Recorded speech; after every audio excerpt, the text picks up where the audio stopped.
முருங்கைக்கீரை வச்சு ஒரு சூப்பரான தண்ணி சாறு செய்ய போகிறோம். நான் Subhashree. Welcome to Subha cookery. முதல்ல 2 டேபிள் ஸ்பூன் ஆயில் சேர்த்துக்கோங்க. அது கூட 1/2 டீஸ்பூன் கடுகு சேர்த்துக்கோங்க. ஒரு கைப்பிடி அளவுக்கு வெங்காயம் சேர்த்துக்கோங்க. அதை நல்லா வதக்கி விட்டுக்கோங்க.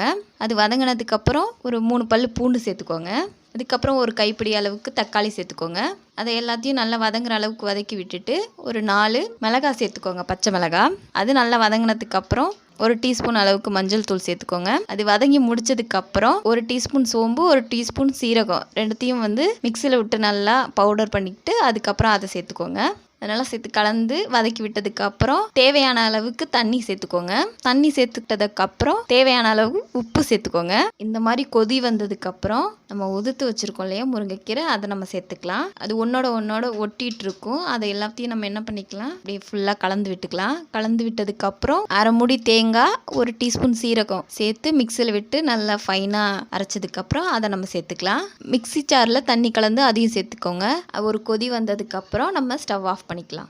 இப்போ நமக்கு சூப்பரான தண்ணி சாறு ரெடி.